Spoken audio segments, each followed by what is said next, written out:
Welcome to a new episode of Philocast. Today we are gonna have a couple of interviews due to the moral psychology workshop. And now our first guest, could you tell us who you are? Yes, my name is Riana Betzler, and I am based at the Department of History and Philosophy of Science at the University of Cambridge. Mm-hmm. Nice to meet you. Nice that you are here. Nice to meet you too. And so could you also tell us what are you currently working on in moral psychology? So I currently work primarily on empathy, and in particular I'm interested in how the scientific study of empathy gets used in political contexts, in medicine and healthcare, and basically how the research that comes out of the scientific study of empathy gets used across a number of different contexts. Okay, and could you also tell us all what's the take-home message of your talk you gave or maybe will give in the future? Yes, yesterday I gave a talk called Empathy as a Skill, and there I was looking at the research on the science of empathy and looking at the various different ways in which scientists have conceptualized empathy.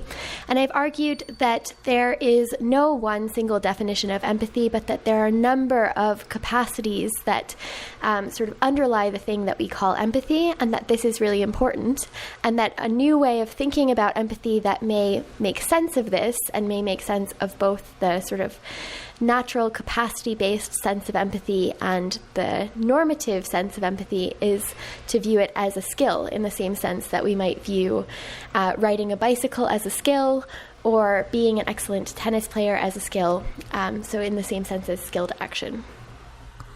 So empathy is something we can learn?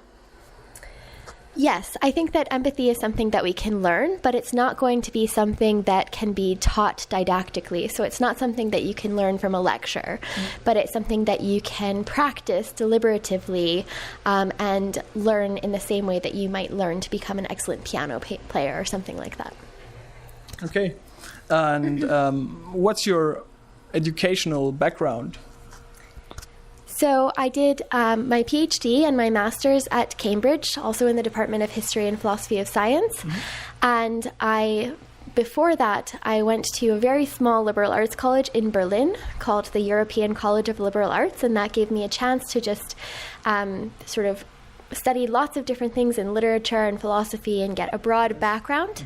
And before that, I did my undergraduate degree at Yale in psychology, where I did a lot of research on visual perception and language acquisition and things like that. Okay. So now we have like two questions more. I would be interested in your future plans of research. So it seems that you have you made like a basic research on empathy, so we know that it's something we can learn. It's a skill-like thing. And what is this aiming to? Like, why are you researching exactly that, and what are your future plans?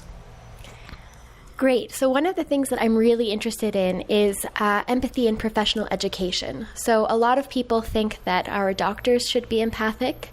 A lot of people also think that perhaps there's a role for empathy in criminal law and criminal justice. So the idea then would be that the perpetrators of crime should be trained to be more empathetic towards their victims, and that's an important thing for parole hearings and things like that. And so I'm really interested in the way in which we might think about empathy in those sort of professional contexts. So I have two potential projects that I might do next. One of them is about empathy in medicine, basically what it means to be an empathic doctor, and how we can teach our doctors to be empathetic in the right sort of way.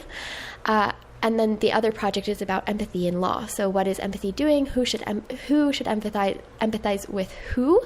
And is there a role for empathy in legal proceedings? So now it's really interesting because you said you want to research on what we should do on the normative way.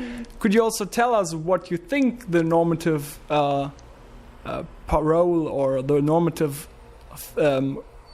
core message of your research could be? Like, do you already have a we should do this, or do you have a we should be like this? I don't have a full answer to that question yet. Of course, I haven't really done the research yet. This is the future plan. I have more of a sense of what we should do in medicine than I do in law. So I think that in medicine, there has been some confusion about the sort of affective or emotional aspect of empathy and the potential epistemic benefits of empathy. So when people say that they want their doctor to be empathic, what they really mean is something along the lines of, I want my doctor to be open and to give me a sort of form of attuned listening, and that this is going to be a way for them to gain more information about my situation, and that feeds into the sort of ways in which the doctor might make a diagnosis and things like that. And I also want them to be generally have a kind and caring manner. But I don't necessarily mean that I want the doctor to feel what I'm feeling. And I think that when doctors there's a lot of evidence that shows that when doctors feel what the patient is feeling, they may get overwhelmed, they may have burnout and things like that. And we want to make sure that we train doctors to have the right sort of empathy in that kind of context. And I think the right sort of empathy is going to be highly balanced. So it's not going to be purely emotional, this just feeling with the other person, because that's not productive in the medical context. It's going to be something that involves a much more sort of balanced approach to the patient, and it's going to involve a kind of way of gaining lots more information from the patient. In law, I'm not exactly sure what should happen with empathy. So on the one hand, there's this worry that empathy might lead to biases. For example, in hearings or in parole board hearings, if the person who perpetrated the crime has demonstrated that they are not being empathetic towards the victim, or doesn't have overt demonstrations of that, that may lead the jury to give them a more harsh sentence or something like that. And so that may be a biasing effect of empathy, and we should potentially worry about that in law. But I think that there are other potential ways in which empathy might be useful in law, and I need to do more research on that. I'm not sure. No, it was really interesting. I would like to reply to the medicine situation. Could you also say that your approach on this is that the doctors should listen to understand the patient, but not listen to just reply to the patient? Is this a possible way of saying it? Because understanding makes it possible to really just maybe objectively realize a situation in which this patient is, with all the factors and influences, and then find the right solution, instead of listening and being totally unempathetic. And so it's like a middle way you proposed, it seems for me, right? Because you didn't said the doctor should not go totally in the patient's feeling and be suffering with them like a friend or something, but also not just doing the standard procedure, right? Yes, exactly. I think that's a really nice way of putting it, as this sort of middle way.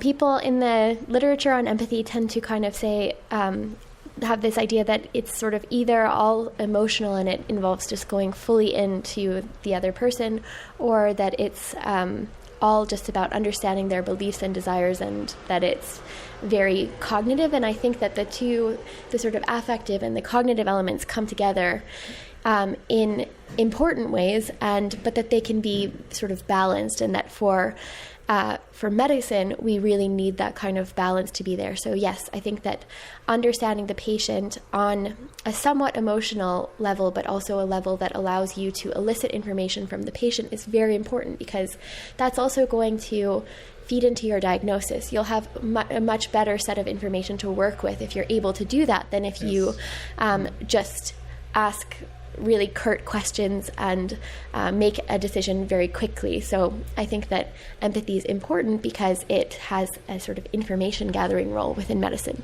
Cool. Thank you very much, and see you in the next episode of Philocast. Thank you. Bye-bye.